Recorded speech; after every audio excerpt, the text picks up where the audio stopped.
প্রাচীনকালে মিদাস নামে এক অত্যন্ত ধনী রাজা ছিলেন। প্রচুর সম্পদ থাকা সত্ত্বেও তিনি আরও বেশি সোনার নেশায় মত্ত ছিলেন। সোনা ছাড়াও রাজা তার একমাত্র ছোট মেয়ে মেরিগোল্ডকে খুব ভালোবাসতেন।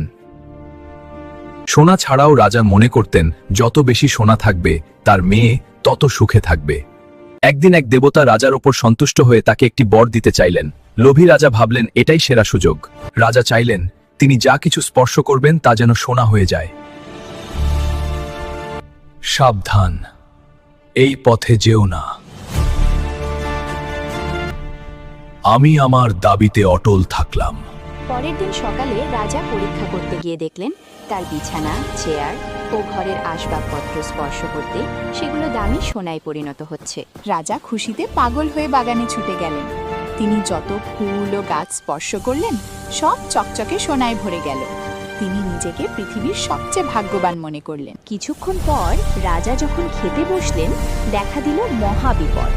রুটি, ফল কিংবা পানীয় যাই তিনি স্পর্শ করেন তা তৎক্ষণাৎ শক্ত সোনায় পরিণত হয়ে যায়। বাবার কষ্ট দেখে মেয়ে ম্যারিগোল্ড তাকে সান্ত্বনা দিতে এলো।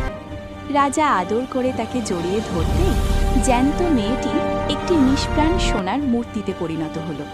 আদরের মেয়ের এই দশা দেখে রাজার সব আনন্দ বিষাদে পরিণত হল। রাজা দেবতার কাছে ক্ষমা চাইলেন। দেবতার নির্দেশে রাজা একটি পবিত্র নদীর জলে স্নান করে তিনি অভিশাপ মুক্ত হল।